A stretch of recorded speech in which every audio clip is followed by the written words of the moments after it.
जैसा खाओगे वो चेहरे पे दिखेगा। आजकल हम बड़ी बड़ी एक्टर्स को भी देखते हैं, वो बोलते हैं कि अब जिम जात नहीं मैं अच्छा खाती हूँ, वो मेरे चेहरे पे दिखता है, ग्लो दिखता है। क्या ये खाने का फर्क है कि आप अच्छी डाइट लो, क्या लो?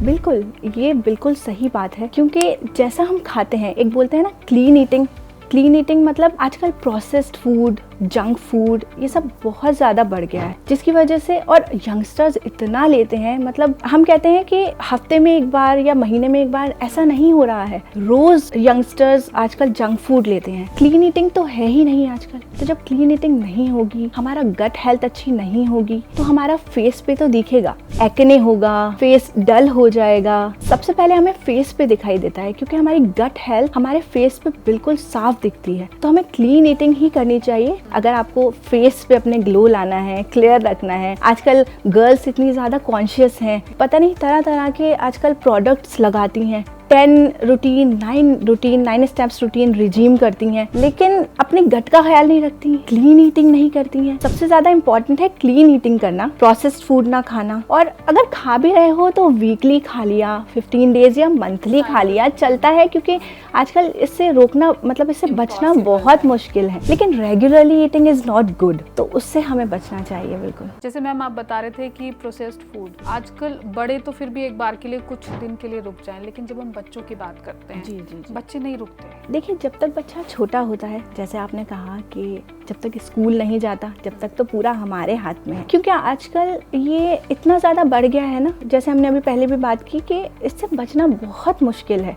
जब बच्चे बड़े होते हैं, स्कूल जाते हैं, कॉलेज जाते हैं, तो वो स्टार्ट हो ही जाता है।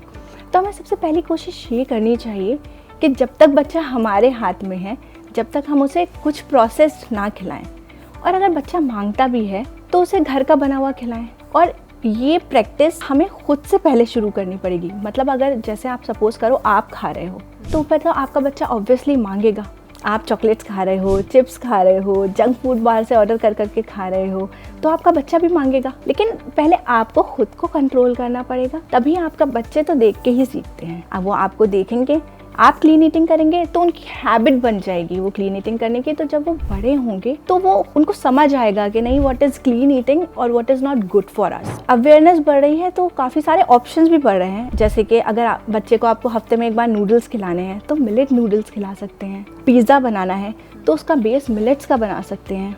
ये हेल्दी ऑप्शंस हैं। एग्जैक्टली, हेल्दी ऑप्शंस हैं। तो ऐसे ही काफ़ी सारी चीज़ें, अगर आपको चिप्स खिलाने हैं तो आप होममेड चिप्स खिला सकते हैं। आजकल फ्राई का भी ऑप्शन की जगह एयर फ्रायर आ गए हैं, ड्राई फ्रायर आ गए हैं। तो इन सब चीज़ों को मदद से आप अपने बच्चों को रोक सकते हैं, काफ़ी हद तक रोक सकते हैं। आजकल लड़कियां थोड़ा स्लिम ट्रिम होना चाहती हैं एक्ट्रेस को देख देख के, और जब डिलीवरी के बाद क्या होता है, पाउच आ जाता है आगे, मॉमी पाउच जिसे हम आम भाषा में कहते हैं, उसे कैसे लूज किया जाए, उसके लिए क्या डाइट है? क्योंकि उस वक्त तो डाइट रिस्ट्रिक्शंस वैसे ही बहुत होती हैं कि आप ये नहीं खाना, वो नहीं खाना, लेकिन उसके बावजूद वो बेली फैट जो होता है वो बहुत मुश्किल होता है उससे कम करना। बिल्कुल। उसके लिए क्या डाइट हो? जहाँ तक मैंने देखा है, प्रेगनेंसी में क्रेविंग्स बहुत होती हैं, तो मॉमीज क्या करती हैं, उल्टा सीधा खाना खा लेती हैं। अगर हम ना इनिशियल डेज से अपनी केयर करेंगे और क्लीन ईटिंग करेंगे, मीठे से बचेंगे, प्रोसेस में ये नहीं कह रही कि नहीं खाएं, क्योंकि ऑब्वियसली खाना हमारा एक इमोशन है। खाना सिर्फ खाना नहीं है, खाना इज अ इमोशन, हमारे साथ एक कनेक्ट बना हुआ है। अगर हम नहीं खाएंगे, हमें खुद ही बुरा लगेगा ना कि हम नहीं खा पा रहे हैं। तो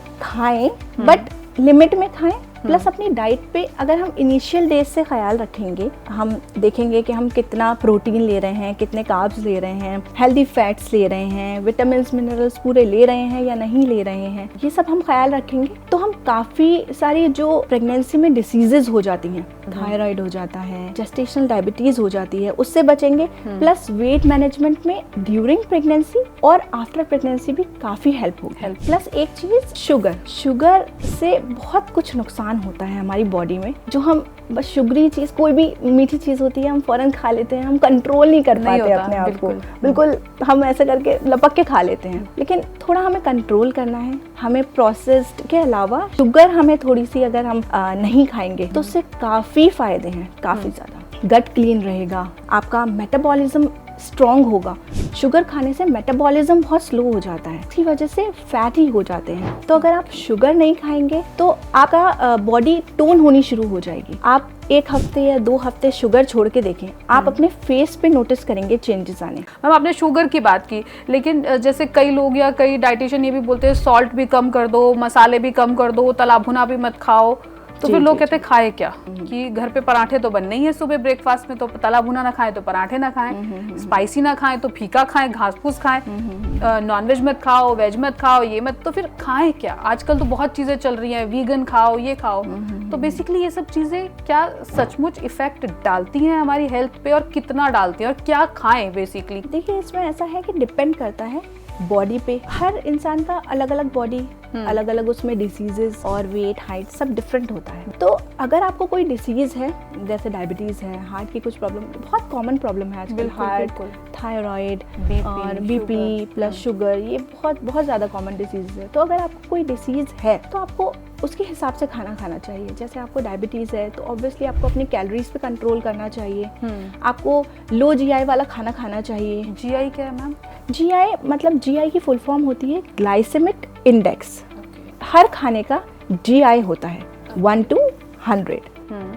तो जो भी 50 से नीचे पॉइंट में खाने आते हैं वो लो जीआई के माने जाते हैं, और वो डायबिटीज़ के लिए बहुत अच्छे हैं। वो इसलिए क्योंकि उससे ग्लूकोज स्पाइक नहीं होता। आप खाएंगे तो आपके खून में एकदम से चीनी बढ़ेगी नहीं। जैसे आप कुछ एग्जांपल दीजिए जो हम डे टू डे लाइफ में खा सकते हैं। जी जी बिल्कुल, जैसे कि आप सैलेड्स ले लीजिए, ओट्स ले लीजिए, कुछ फ्रूट्स हैं जिनका जीआई बहुत ज़्यादा है, जैसे मेलन्स, चाहे वाटरमेलन ले लें आप, चाहे मस्क मेलन्स ले लें, इनका जीआई बहुत ज़्यादा होता है। कुछ फ्रूट्स हैं जिनका जीआई लो है एंड डायबिटिक फ्रेंडली हैं, जैसे guava, Apple, peaches and grapes आप खा सकते हैं। बेरीज ले सकते हैं आप, उनका जीआई कम होता है। तो जो डायबिटिक पेशेंट्स हैं उनको वो ये फ्रूट्स खा सकते हैं। जी बिल्कुल, लो जीआई वाले, कम कैलोरी, शुगर जिसमें ना हो, ऐसे फ्रूट्स खाने चाहिए। और जैसे हमने बीपी की बात करते हैं, हाई बीपी है तो हमें सोडियम कम लेना चाहिए। और वैसे अगर आप फिजिकली फिट हैं और बिल्कुल ठीक हैं आप, तो आप नॉर्मल खाना खाइए जैसे आप खाते हैं। हमें घर का ही खाना खाना चाहिए। कभी बाहर का खा लिया, जैसे कोई सोशल गैदरिंग है, कहीं बाहर हम डिनर करने चले गए, रोज़ तो नहीं जाते हम, कभी 15 डेज में एक बार या monthly once in a month हम चले जाते हैं, तो कोई बात नहीं है। अगर आप डिसीज़ फ्री हैं, आप बिल्कुल हेल्दी हैं, तो आप खा सकते हैं। लेकिन कोशिश करें कि घर का खाएं, वेजिटेबल्स खाएं, फ्रूट्स खाएं। अच्छा, फ्रूट्स में होल फ्रूट्स खाएं, ये ज़्यादा बेहतर है जूस से। जी, क्योंकि जूस सिर्फ और सिर्फ प्लेन शुगर होती है, फाइबर खत्म हो जाता है। एग्जैक्टली, फाइबर नहीं होता, सिर्फ और सिर्फ प्लेन शुगर है, फ्रक्टोज है। आपकी शुगर लेवल एकदम से बढ़ेंगे, स्पाइक करेंगे। कोशिश करें होल फ्रूट्स खाएं, होल ग्रेन्स खाएं। कार्ब्स खाएं तो कॉम्प्लेक्स कार्ब्स खाएं, सिंपल ना खाएं। सिंपल कार्ब्स से मेरा मतलब कि वाइट ब्रेड, ये जो वाइट जितने भी होते हैं, white pasta, white breads, white rice में बहुत स्टार्च होता है। आप अगर थोड़ा अपना फैट लॉस करना चाहते हैं, अभी आप कोई डाइट लेंगे तो कल से आप पे रेस्ट्रिक्शंस लग जाएंगी, बिल्कुल चीनी बंद, बिल्कुल कार्ब्स बंद, बिल्कुल ये बंद। तो इंसान अपने आप में एक ट्रॉमा में चला जाता है। वही जैसे फूड के साथ हमारा इमोशन जुड़ा है, हम नहीं बंद कर सकते। और वो फिर जब हम स्टार्ट करते हैं या कभी कभी हम चीट डे कहते हैं, उस दिन ओवर हो जाता है। ओवर हो जाता है, बिल्कुल एकदम से बंद नहीं कर सकते। तो ये मैं आपको बता रही हूँ लाइफ लॉन्ग डिसीजेस से बचने के लिए, ताकि आपको आगे चल के कोई बीमारी ना हो। क्योंकि ऑब्वियसली अभी आप अपने 20s में हो, 30s में हो, अभी आपका मेटाबॉलिज्म बहुत अच्छा है। हाँ, आप फिट हो, अभी आप यंग हो, आपकी एज कम है, आपके हार्मोन्स बहुत अच्छे हैं, आपका अंदर से एग्जैक्टली फिजिकली आप एक्टिव हो, आपका अंदर से सारा फंक्शन अच्छा चल रहा है। बट जैसे ही आप 40s क्रॉस करोगे, वुमेन्स 30 क्रॉस कर लेती हैं, तो कहते हैं कि बीमारियां थोड़ी बढ़ जाती हैं और मतलब दिखना शुरू हो जाती हैं। एंड मेंस 40 क्रॉस करते हैं तो कहते हैं कि स्टार्ट हो जाता है, बीमारियां दिखनी शुरू हो जाती हैं बॉडी में। जी, तो अभी तो आप अपने यंग एज में हो तो आपको पता नहीं चल रहा है। ये मैं बात कर रही हूँ आपके फ्यूचर के लिए, कि आप इस तरीके से खाना खाएंगे तो आपका फ्यूचर सिक्योर होगा। फ्यूचर में आपको डायबिटीज़, थायराइड और ये हार्ट डिसीज़, किडनी की डिसीजेज़ एंड फैटी लिवर, ये सब कुछ से आप बचेंगे और आपको ये डिसीजेस फ्री रहेंगे।